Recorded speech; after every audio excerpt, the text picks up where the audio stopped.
En 2010, le prix de l'once d'or a battu record sur record. Il est passé de 1100 à plus de 1420 $, soit presque 30% de hausse en un an. C'est bien plus que le CAC 40 qui, sur la même période, a perdu 3,7%. Alors comment expliquer cette explosion ? L'or est en fait considéré comme une valeur refuge, c'est-à-dire que lorsque les marchés financiers s'écroulent, les investisseurs préfèrent se rabattre sur des actifs moins risqués. L'or est une matière première, c'est un métal rare et à l'inverse des billets, on ne peut pas en créer à volonté. Ceci le rend insensible à l'inflation ainsi qu'aux variations monétaires et boursières.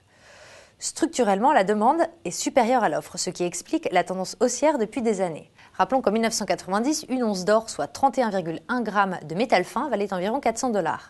Sur le long terme, c'est donc bien l'un des placements les plus sûrs, même si des corrections existent après les périodes de forte hausse. Pour 2011, les experts estiment que l'once pourrait dépasser les 1500 $ et même 2000 $ à plus long terme, vers 2015.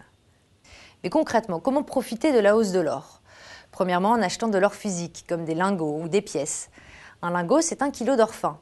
Mais depuis quelques mois, il est possible d'acheter des lingotins allant de 50 à 500 grammes. Si elles font moins rêver, les pièces d'or comme le Napoléon ou le 20 francs suisses sont plus abordables et se revendent plus facilement. Pour acquérir des lingots ou des pièces, comme pour les actions, il suffit de passer un ordre auprès de votre agence bancaire. Vous avez ensuite le choix de les retirer pour les garder chez vous, ou bien plus sûr, de les laisser en dépôt dans une banque.